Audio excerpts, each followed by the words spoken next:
जैसा कि आप देख रहे हैं कि नीतीश कुमार के राज में जो माननीय मुख्यमंत्री हैं, खुद पढ़े लिखे इंजीनियर हैं, लेकिन इनके राज में स्टूडेंट पे सबसे ज्यादा लाठी चल रहा है।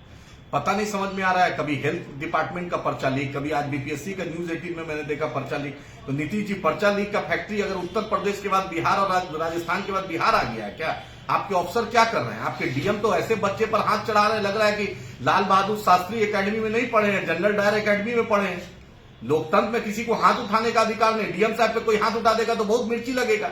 मानते हैं कि परसों तरसों नया डीएम ऑफिस बना है, उसमें मुख्यमंत्री खुद जाकर कुर्सी पर आपको बैठाएं, इसका मतलब आप संविधान से ऊपर डीएम साहब नहीं हो गए। ना आपके चीफ सेक्रेटरी हुए हैं, ना आपके एडिशनल सेक्रेटरी हुए हैं, ना कोई प्रिंसिपल सेक्रेटरी टू सीएम हुए हैं। नीतीश जी, आप खुद छात्र आंदोलन की उपज है और आपने देखा है छात्रों की कठिनाई। पेपर लीक होगा, अगर छात्र आंदोलन नहीं करेगा, अपनी बात नहीं रखेगा, क्या करेगा? आप क्यों नहीं एक गिरीवान सेल बनाते हैं मुख्यमंत्री कार्यालय में कि जो छात्र अपनी बात रखेगा? आपका तो तानाशाह लोग है, ऑटोनोमस बॉडी चला रहा है। बीपीएससी में कैसे पर्चा लीक हो गया? क्यों नहीं उसको उस पर जो दोषी अफसर है उस पर कार्रवाई हो? क्यों नहीं डिसमिसल फ्रॉम सर्विस हो?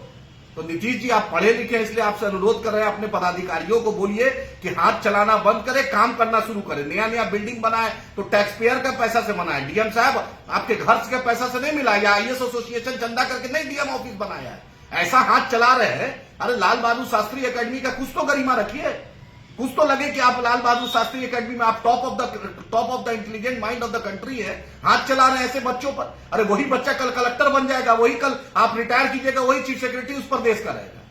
माननीय मुख्यमंत्री से अनुरोध है कि ये तानाशाही को बिहार में बंद कराएं और पेपर लीक के जो बार बार हो रहा है, स्टूडेंट जो बार बार लाखों रुपया खर्च करता है, अपने घर से अपने सेंटर से आता है, अपने माँ बाप जो गरीब किसान मजदूर का बेटा है उसके साथ जो बेटा बेटी के साथ जो ज्यादती हो रही है, ये बर्दाश्त नहीं करेंगे। माननीय मुख्यमंत्री से अनुरोध करते हैं, इसका हाई लेवल सीआईटी एसआईटी बनाइए और हाई कोर्ट के सिटिंग जज से जांच कराइए। जो भी दोषी है, चाहे चेयरमैन हो चाहे चपरासी हो, सब इक्वल बिफोर लॉ है। हम उसको चाहते हैं पारदर्शिता लाए, और बिहार में ये जो यूपी और राजस्थान और दूसरे राज्यों का जो कॉपी कैट हो रहा है, ये बिहार में नहीं होना चाहिए। हम स्टूडेंट छात्र हितों का हनन हुआ तो खून बहेगा सड़कों पे। इसी जयप्रकाश जी ने इसी सरजमी पर पटना में ये नारा था, और आप छात्रों को डीएम मार रहे हैं। और नीतीश जी, आप चुप है।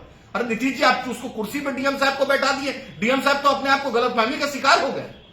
हम स्टूडेंट के साथ हैं और स्टूडेंट के मुद्दे पर मजलिस इत्तेहाद मुस्लिमीन लड़ती है और लड़ेगी, उसकी आवाज उठाएगी। और ये लोकतंत्र है, लोकतंत्र में सबकी आवाज सुनी जाएगी। और माननीय मुख्यमंत्री उसका एसआईटी बनाकर इसका निष्पक्ष जांच कराए।